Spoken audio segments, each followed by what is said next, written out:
Take2 TV. Galvanizing, lyrical, soulful, captivating, entertaining. Take2 TV. Friday nights at 8 p.m. Eastern. Welcome to another episode of Take2 TV. I'm telling you, you are in for a treat this Friday night. I am in love with this couple already. So I want you to help me welcome Austin and Brea Smith. They are the founders. Well, first of all, I just love them. And when you get to know them, you're going to love them too. But they are the founders of Growing in Love. So for those of you that are watching, get a piece of paper out, make a note in your iPhone. I'm going to show you that I know that you can do that. If you're old school like me, get a pen and a piece of paper, because you're going to make some notes and you're going to want to know more about this amazing, amazing couple. So, as I said, I love you already. And I love the way that you guys live out front. Do you feel that way? Yeah, I love the way you live out front. And I was reading, Austin, that you always wanted to be a husband. Really? Is that true? I don't know if I was always, but I think it's something that I thought about just because the way I grew up, seeing my dad, seeing his marriage with my parents together. They've been married for 31 years. Ooh. So when you've seen that all your life, it's like it was a norm for me, right? Especially being African American. Absolutely. Society would want to tell us that it's not the norm, and that your father, but I mean, that was my norm, so I was blessed to have that. Right. So it showed me like the model, kind of the blueprint of where I knew I would be going. Right. Yeah. Isn't it funny how media, in particular print and television and other things, doesn't really focus on the successful stories. And here you are, 31 years, your mom and dad. Yeah. So you did think about being a husband. Just a little bit. Just a little. Just a little bit. So what was the youngest age that you thought, you were watching cartoons, you were eating some cereal, Captain Crunch. Captain Crunch. Oh, absolutely. You got to have Captain Crunch. I like it today. It's not good for you, but it's not good for me.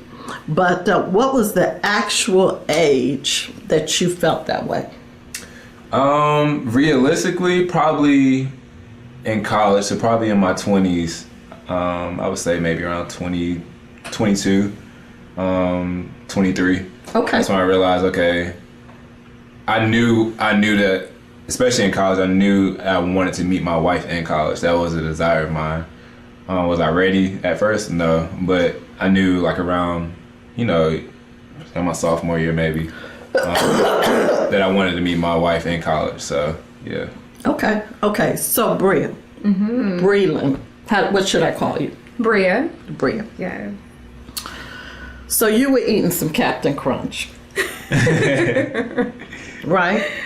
Oatmeal, Fruity Pebbles. I do love Fruity Pebbles. Okay. Now that I'm pregnant, though, I didn't used to eat Fruity Pebbles. Okay, so you were eating your cereal. Yeah. Did you always want to be a wife?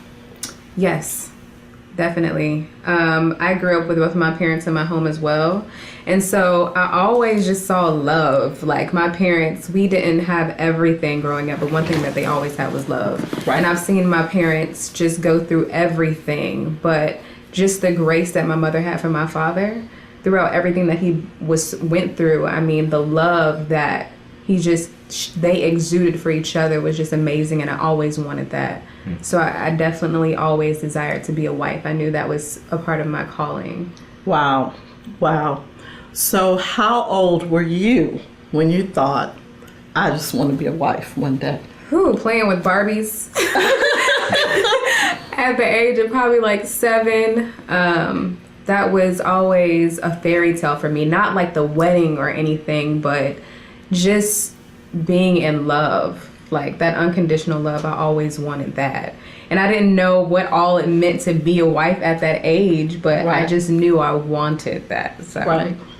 Mm-hmm. So, one of the things I heard from both of you is what you saw in your parents. So, you know, a lot of times we as adults don't realize what the young people are getting from us. But to see love makes you want love.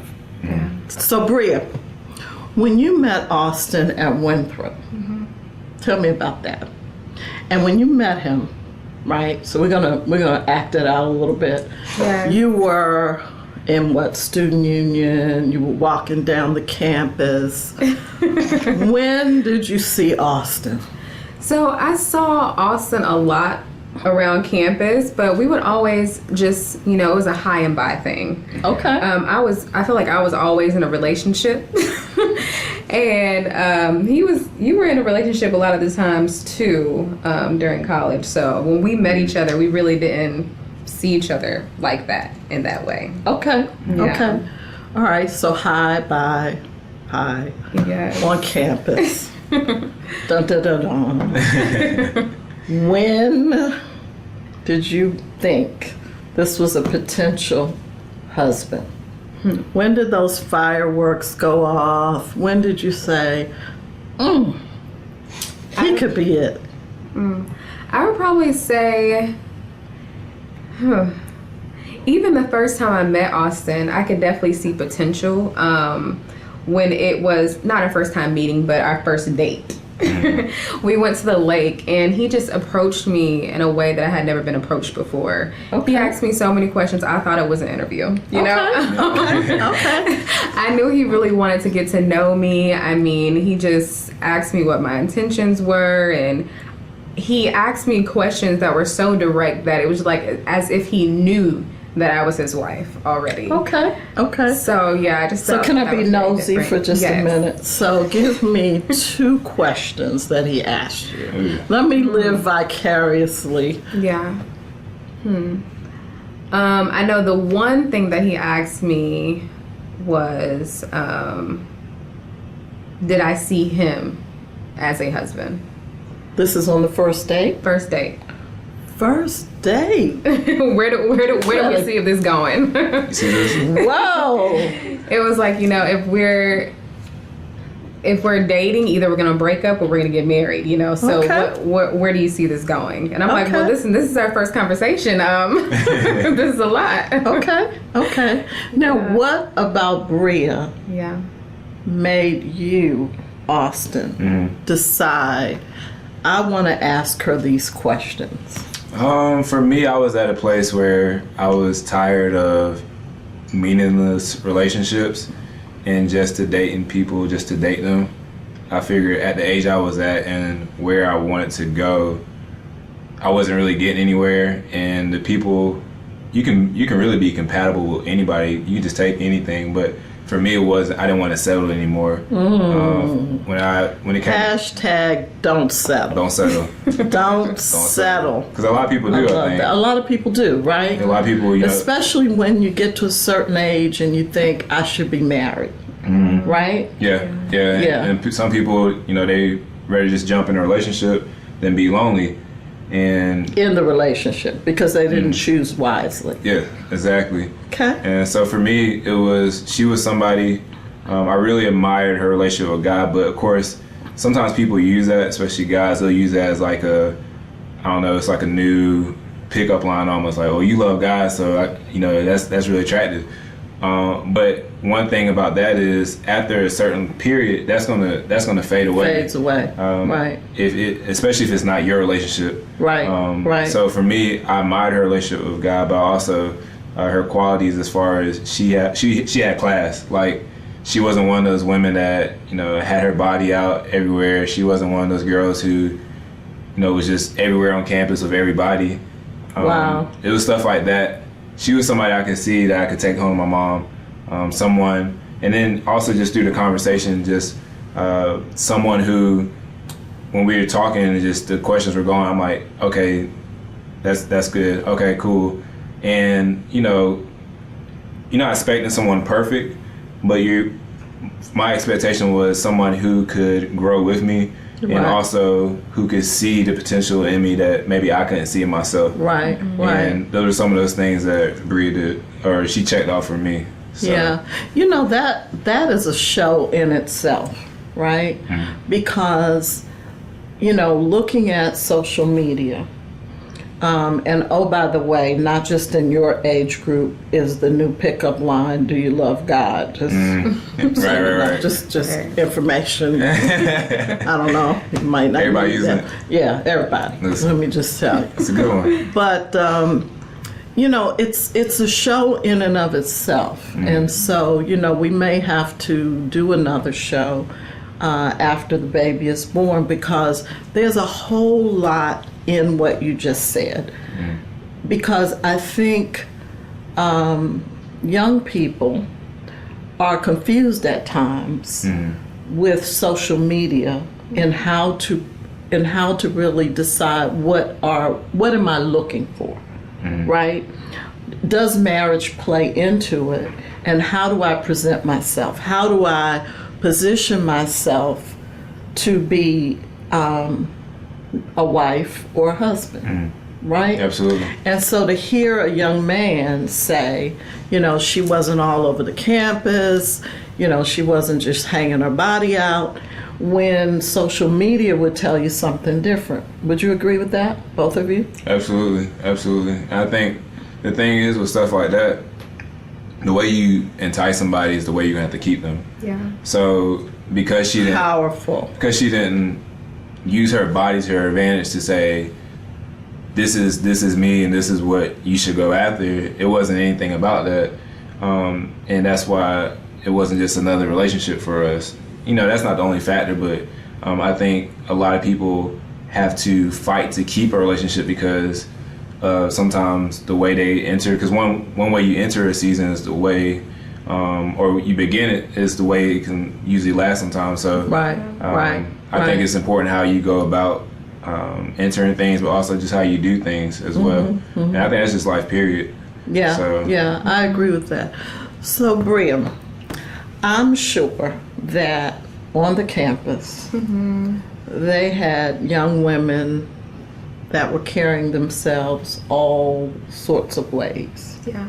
What gave you the internal fortitude to stick to who you are and who you wanted to present and not conform? Yeah. I wouldn't say that I was always perfect though. I'm not perfect.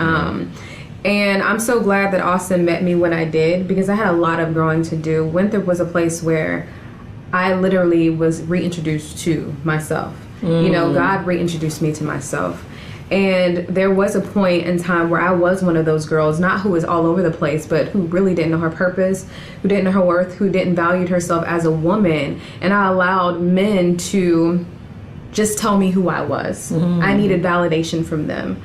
And it came a point in time where I just got tired of it. I realized that I couldn't be fulfilled by men, that wasn't going to be something that lasted. I needed to know who I was for myself.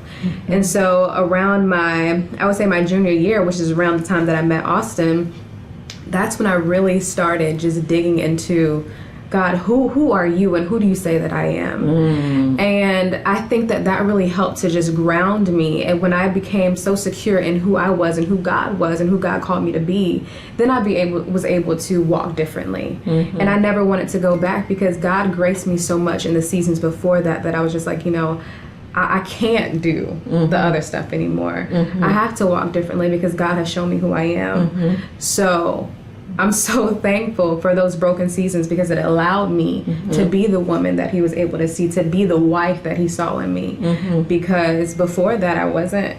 And that is so important, because there are people that will be watching, right? That may not be where you are. And that's part of the whole Take2 movement, right? Don't stop where it happened. And so people have been through, I always say they have different things in their backpack. And people have been through lots of different things.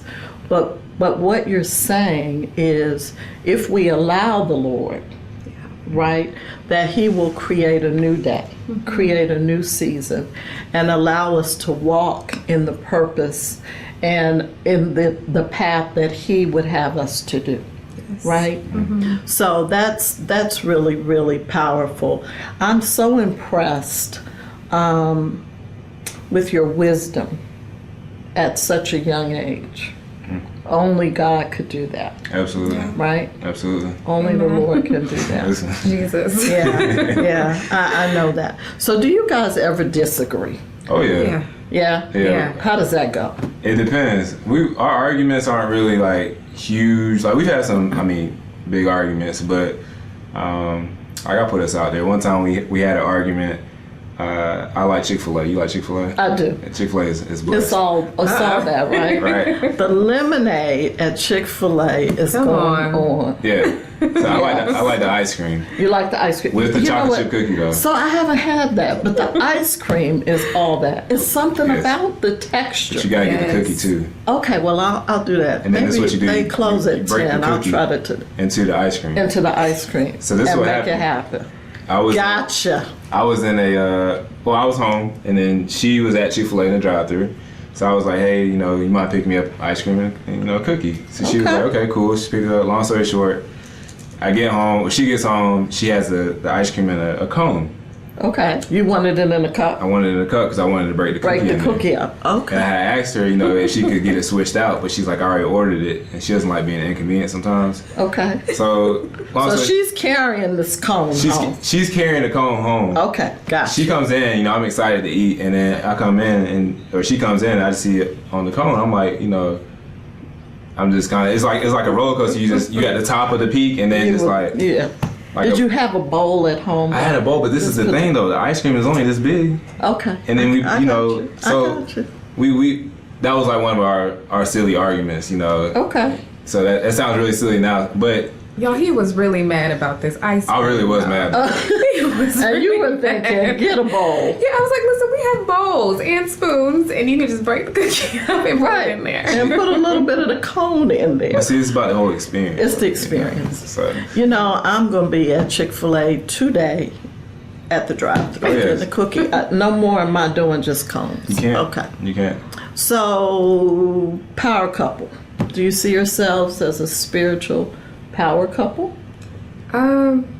Definitely. I think when God puts two people together, like the way that he put us together, it has to be powerful.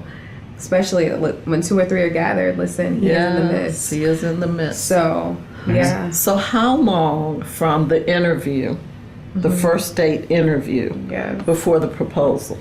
So we started, that interview was in October of 2013. 13. We started dating officially December 16, 2013. Okay. I proposed to her January 2nd, 2017. 16. Was it 16? No, it was 17. Because we were dating in December. Wait, never mind. Was it 16? You proposed 2016. Right, 16. Okay, yeah. The woman always knows. Just go with it. I'm usually good on my dates. Okay. So 16. Mm-hmm. Outstanding. And then we got married June 25th. Yeah. 2016. So what's the inspiration behind Growing in Love? I don't want to steal your thunder, but I watched a number of your YouTubes. Mm-hmm. So take us through Growing in Love, because I really want the audience to experience it. Yeah. And it really is Growing in Love, the Smiths, correct? Yes, ma'am. Okay, so I didn't say it properly. Oh, that's cool. Help us out. Tell me why people should tune in, and what was your inspiration? Growing in Love, when we were thinking about doing a YouTube channel, we were like, okay, well, what do we name it? We always saw, I love YouTube, but we always saw Christian couples on YouTube, but a lot of them didn't have our story. Mm-hmm. And our story was very, it was a different one from a lot of other Christian couples. Right. We weren't the couple who waited to kiss each other before marriage. Okay. We had our downfalls.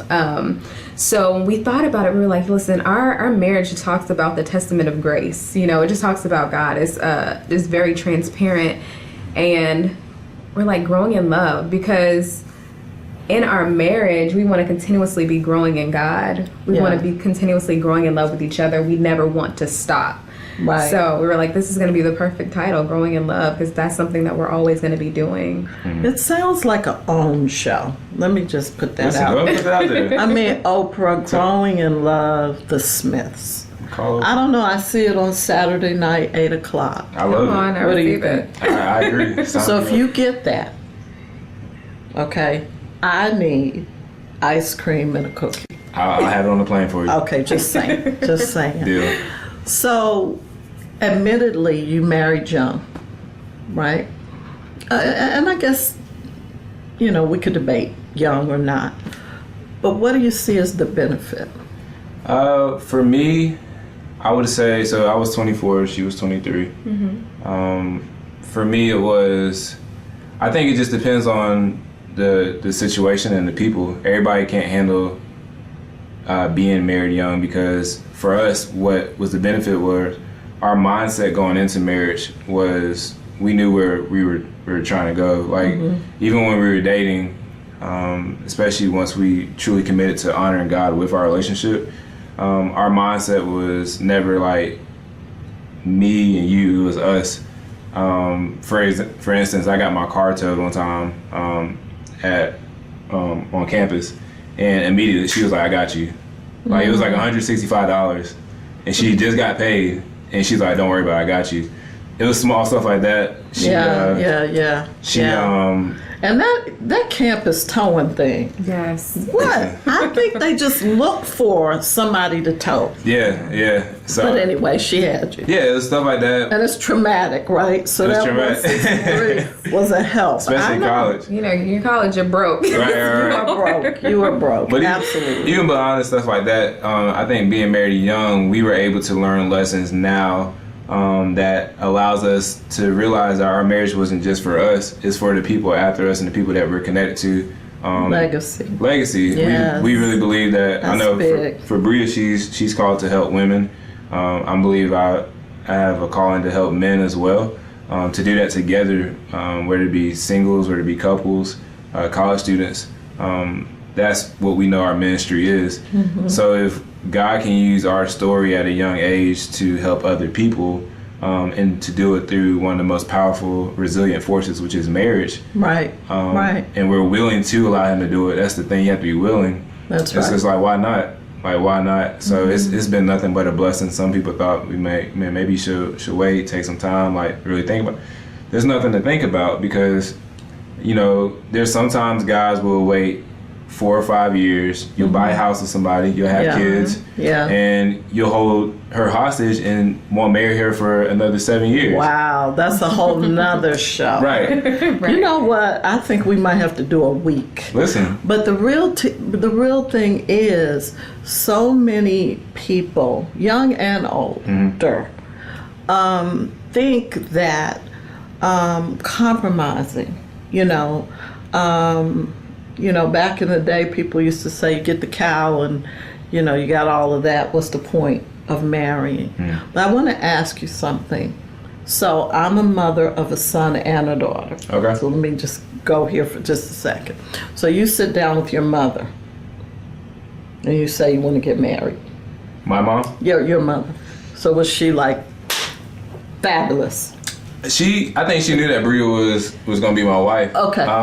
Okay. So our wedding wasn't the traditional wedding. No, I want to know, when you sat her down and you said, Mom, I want to get married. Oh, she said, go for it. Yeah. Okay. Yeah, because at the end of the day, my mom, I think with parents and children, there comes a point where you'll always be their parent, but at the end of the day, as they grow in age and they go in adulthood, you realize that they have to make a decision Make for their themselves. own choices. Okay. So, all right. I like it. I like it. Now, you sat down with your dad. Oh, yeah. And you said, I'm ready. Austin has now asked me to get married, and I'm ready to go. How did that go? Dad said, wow, that is fabulous. Not exactly. So, Austin actually asked my parents for my hand in marriage when I was in college. Okay. And they actually said, yeah, but just not right now. Okay. Yeah. Okay. And my dad always had this thing where it was like, you know, you're very young, like you haven't even traveled yet, you know, you need to see the world and all these other things. And I'm like, why can't we see it together? Right. And so that was my whole thing. I was like, listen, I love this man. You know, this is a God ordained thing. Okay. We're going to do this together. But yeah, it was a little scary for him at first, I think. Okay. Okay. Yeah. All right. So now we have the expected one. Yeah. Do we know if it's a boy or girl? It's a boy. It is a boy. It's a boy. The little prince. Yes, ma'am. The little prince is due in November. How do you think having a child is going to add, and what do you think the changes will be to your marriage? I think definitely just adjusting. We've heard so many stories about how everything changes. And I guess that could scare us in a way, but I think it's just made us more excited about the challenges that comes with having a child, but also how it's just going to help us to grow. Yeah. That's the thing with our marriage. So, you know, just growing with this baby, growing with God, figuring out new ways to spend time with each other. Right. Yeah, just making it happen. Right. Yeah. Now, because this is the Take2 audience, and we really, really encourage people not to stop where it happened, and there's lots of reasons and things that happen in people's lives where they just think, you know what, I don't want to press on. Was there ever a time in either of your lives where you felt like this is too hard, I don't want to press forward, I just want to stop right here? With the marriage? Just in your life. Oh, life? Oh, absolutely. I think we've all gotten to a place where you allow what is perceived in front of you to become your reality when it actually might not even be that bad. Right. But you do have situations in life where it really is bad and you're just like, man, I don't know about this. But one thing I can say now is even when you don't see it in the moment, God has a way of allowing you to get through things, and then He'll show you why you had to go through that by sending somebody path. Yeah, by sending somebody who's going through the exact same thing, and because you made it, now you have the instructions or the testimony. Because sometimes I call it the curriculum. The curriculum, I like that. Okay, I like you can have that for free. Thank you. Okay, go. But it's important, especially in the age where people are stopping, they're not believing it as much anymore. Right. So, you know, we live in a generation where people want to see it. But your life is proof if you allow it to be proof, if you allow yourself to not quit. And you have to realize that it's not about you, and you can't do it by yourself. Right. When you try to do it by yourself, I think you rob God of opportunity to get glory out of what you're going through. So absolutely. What about you? Yeah, I think there's been so many times, and especially in college, that's when I really had to make the relationship with God my relationship with God. And I'm so thankful for every broken season because it showed me and revealed to me who God really was. Right. You know, they said that you can't say that God is a healer if you've never been sick. That's right. You know, so you can't say that God is a provider if you've never had Him provide for everything. Right. So I'm just so thankful that God really showed me who He was, because I could have been saying, you know, I know God, but now I can say, no, I know God.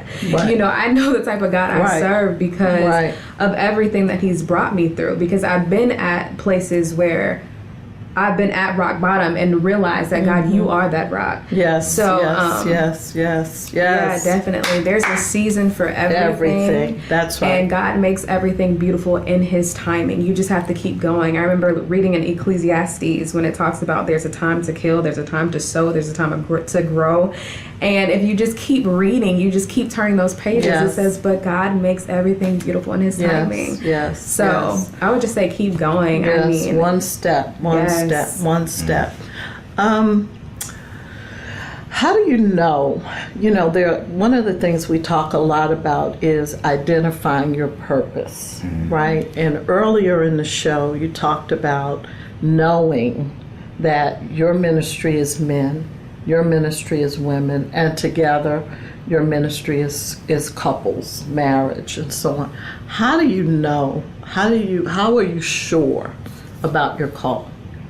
I think for me, recently, it's through the things that God has graced me through when it comes to deliverance, specifically with lust.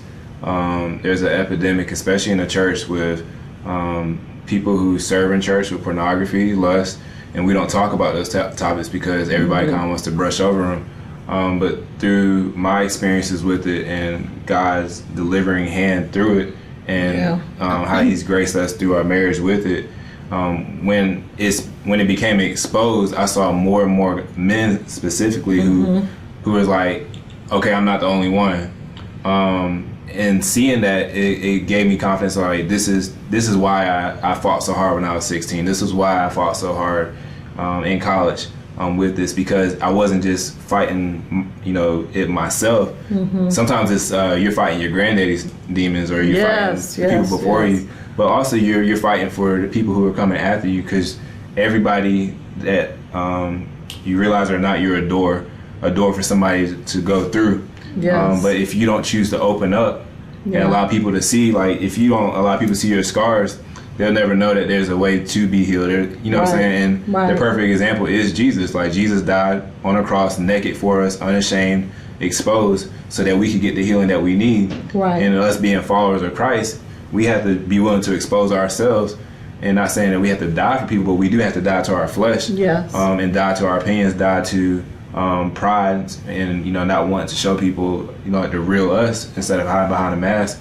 And I think when you show people transparency, then it opens up a door for deliverance. It opens up a door for God to really get the glory. Absolutely. And absolutely. Time after time, when people, it's not just one moment. It's multiple. Like, this is why. That's why. This is why. And I think that ultimately just comes through being willing and being obedient. So What about you? How do you know that this is your call? I think very similar to what Austin said. I just know God didn't grace me through everything that He's brought me through for me to be silent. I feel like that would be a slap in the face to God. So. One of the things I love about your testimony is just that, your testimony.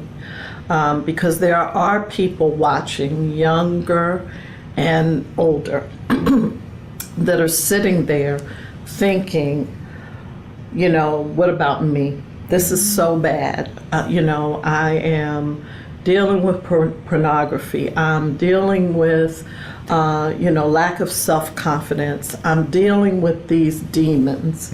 And one of the things that they can see is, if you keep pressing forward, that there's life on the other side. So what I want you to do is look right at that camera, and I want you to talk to our viewers.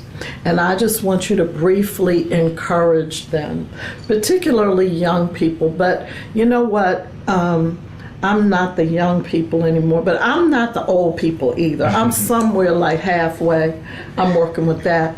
But for all of us, one of the things that really disturbs me in my generation is a lot of times, you don't give just due to the younger audience. But I'm a believer that you can learn from everybody. Absolutely. So there's all sorts of folks all over watching, all age groups.